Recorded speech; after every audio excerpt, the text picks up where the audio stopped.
Get out and make your own way, Dad shouted, throwing my diploma at me.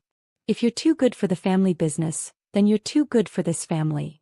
I stood in our living room, still wearing my graduation gown, while my parents and older brother Jack watched me with disdain. After 4 years at Harvard Business School, I just told them I wouldn't be joining Miller Construction, our family's struggling company. Sarah, Mom said, her voice cold, your father built this business from nothing. It's your legacy. A legacy of outdated practices and missed opportunities, I replied, picking up my diploma. The construction industry is changing. If you just listen to my ideas about sustainable building and tech integration. Enough. Dad roared. Jack understands tradition. Jack respects what we've built. You. He gestured to my Harvard degree. You think your fancy education makes you better than us. Jack smirked from his position by the fireplace. At 30, he'd been running Miller Construction's operations into the ground for 3 years. But he was the son, the heir, the one who understood the business. You have 1 hour, Dad continued. Pack your things and get out. See how well your modern ideas serve you in the real world. 8 years later, I stood in my private elevator, ascending to the top floor of the Pierce Tower, the most innovative green building in the city's skyline. My company, Pierce Innovations, had revolutionized sustainable construction, becoming the leading force in smart building technology. Miss Pierce, my assistant Michael's voice came through my earpiece. Your 9 a.m. is here. Also, the new tenants are arriving for orientation. I smiled, knowing exactly who those new tenants were. Miller Construction, now barely staying afloat, had been forced to downsize. They'd leased office space in my building, not knowing who owned it. Has the Miller family arrived? I asked, reaching the 60th floor. Yes. Your father seems displeased with the security protocols. Of course he was. The building's AI-driven security system, one of my company's innovations, was probably beyond anything he'd seen. Your brother is complaining about the renewable energy requirements in the lease, Michael added. I stepped out of the elevator into my penthouse office, its glass walls offering a panoramic view of the city. Below, I could see the Miller Construction sign being removed from their old building, a building I now own through a shell company. Send them up, I said, settling behind my desk. It's time for the orientation. 8 years of radio silence were about to end. 8 years of building an empire while they struggled to keep their outdated business alive. 8 years of waiting for this exact moment. I heard them before I saw them, Dad's gruff complaints about all this tech nonsense, Mom's passive-aggressive comments about modern architecture, Jack's loud phone conversation about how they didn't need all these fancy features. Then they walked in and time seemed to freeze. Dad stopped mid-sentence, his face draining of color. Mom's designer handbag slipped from her fingers. Jack's phone clattered to the floor. Welcome to Pierce Tower, I said calmly. I believe we have some catching up to do. The silence in my office was deafening. Through the floor-to-ceiling windows, the morning sun illuminated their shocked faces as they tried to process what they were seeing. Sarah. Mom whispered, as if saying my name might break whatever illusion she thought she was experiencing. Impossible, Jack muttered, scrambling to pick up his dropped phone. You can't.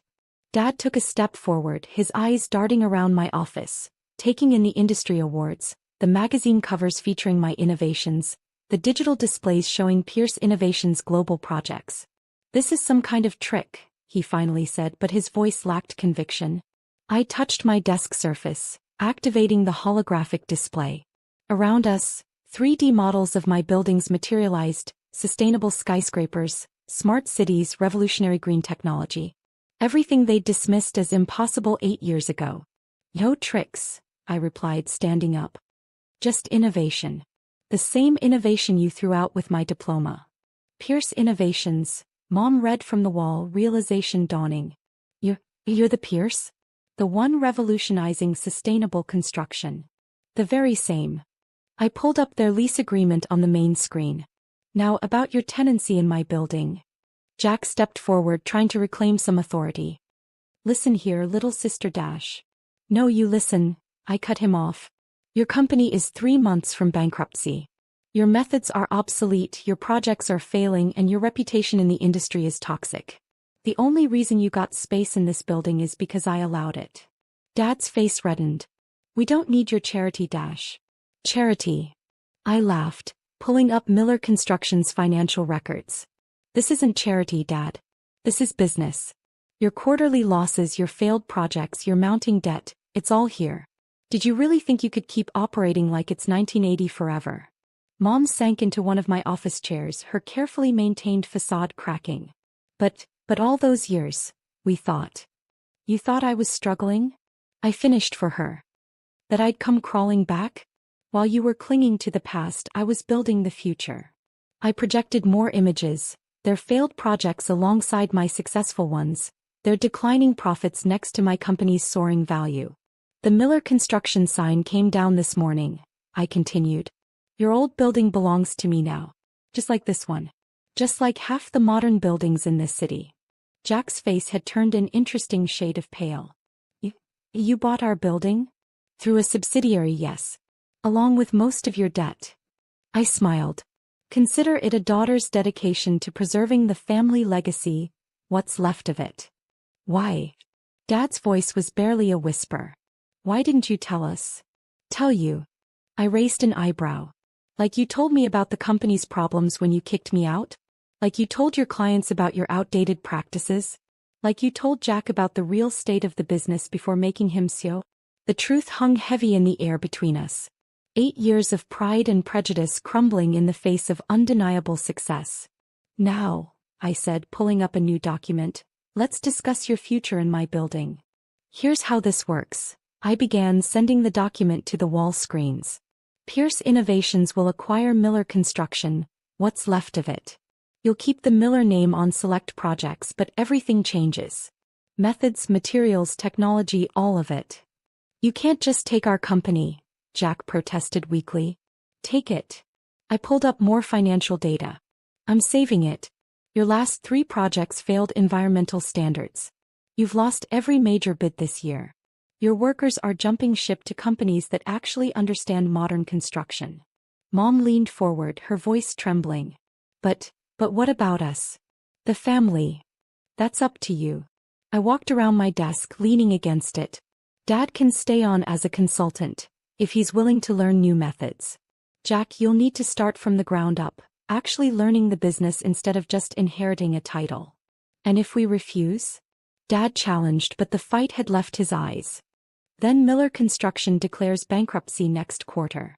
Your reputation becomes toxic, your debts come due, and you lose everything, including your house, which is mortgaged to the company.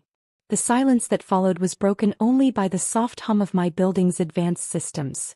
Systems they'd called unnecessary just minutes ago. 8 years, I continued. 8 years of watching you struggle, of seeing you reject innovation while the world moved forward. I built this company not just to succeed, but to be ready for this moment. You planned this? Jack asked, slumping in his chair. I planned to succeed, I corrected him. Your failure was your own choice. Mom wiped a tear, smudging her perfect makeup. All those charity galas, those industry events. You were there, weren't you? As Pierce. I was. You just never saw me. Too busy telling everyone how your son was carrying on the family legacy. Dad finally sat down, looking older than I'd ever seen him. The Harvard degree, your ideas about sustainable building, are now industry standard, I finished. Everything I tried to tell you 8 years ago has come true. The construction world changed, but Miller Construction didn't. I touched my desk again, bringing up images of my latest projects, buildings that seemed to touch the sky, cities that breathed with green technology, innovations that had made me a billionaire while they clung to their crumbling empire. So here's your choice, I said, sending contracts to their phones. Join Pierce Innovations. Learn. Adapt. Help make Miller Construction a subsidiary we can be proud of. Or walk away with nothing but your pride. And our relationship? Mom asked quietly. Can that be saved too? I looked out at the city skyline, my city, built with the very ideas they'd rejected. That depends on whether you can finally see me for who I am, not who you wanted me to be. One by one they signed the contracts. Dad's hand shook as he pressed his finger to the screen. Jack couldn't meet my eyes. Mom kept wiping tears. Welcome to Pierce Innovations, I said, standing up. Michael will show you to your new offices on the 40th floor, not the executive level. You'll need to earn that. As they filed out, Dad paused at the door. "We were wrong," he said softly. "About everything." "Yes, you were." I turned back to my desk. "Your orientation begins at noon. Don't be late, Pierce Innovations values punctuality." They left and I watched their reflections fade from my windows. Below, the city sparkled, a testament to what happens when you embrace the future instead of clinging to the past. 8 years ago they'd kicked me out, telling me to make my own way. Now they worked in my building, lived in my city, operated under my rules. Sometimes success isn't just about proving people wrong. It's about building something so right that they have no choice but to follow your lead. I touched my desk one last time, bringing up the new company logo, Pierce Miller Innovations. Not because they deserved it, but because I'd always known this day would come. Sometimes the best revenge isn't destroying the past, it's transforming it into something better. "Michael," I called, "schedule a family dinner for tonight. At my penthouse." It's time they saw exactly what their Harvard graduate built while they weren't watching. After all, success is the best revenge, but family, if they're willing to change, might just be worth a second chance. I extended an invitation to a family dinner that evening in my penthouse, occupying the top 3 floors of Pierce Tower. As they stepped out of the elevator, their gasps echoed through the marble foyer. The space was a testament to everything they'd dismissed: smart home technology, sustainable luxury, and innovative design. "This is where you live," Mom whispered, touching the living wall of plants that helped purify the air. "One of my homes," I replied, leading them to the dining room where the city glittered below through temperature-regulated windows. "I have others in London, Dubai, and Singapore. All in buildings I designed." "Those trips abroad," Jack realized, "when you were supposedly finding yourself." "I was building global partnerships," I confirmed. "While you were mocking my absence at family events, I was creating an international empire." The private chef, one of the city's most renowned, served dinner on a table made from reclaimed materials, another of my company's innovations. Each course showcased sustainable luxury, a concept they'd once ridiculed. "Tomorrow," I said as they struggled to process their new reality, "you'll begin training with our top teams. Dad, you'll work with our sustainability experts. Jack, you'll start in project management, entry level. Mom, if you want, there's a position in community relations. You'd still give us a chance?" Mom asked. "After how we treated you? I'm giving you what I never got, an opportunity to learn and grow. Whether you take it seriously is up to you." Dad looked around at the empire his daughter had built. We were so focused on preserving the past that we couldn't see the future right in front of us. "Well," I raised my glass, "welcome to that future. Let's see if you can keep up." The city lights twinkled below, reflecting off buildings I owned, shaped by innovations they'd once mocked. Sometimes the greatest victory isn't in rejection or revenge, but in offering those who doubted you a chance to witness your success up close, and maybe, if they're willing to learn, a chance to be part of it. Tomorrow they would enter my world as employees. But tonight, they were family, humbled, changed, and finally ready to see the daughter they'd once thrown away had built something greater than they could have imagined. The future had arrived, and it lived in a penthouse they'd never dreamed possible.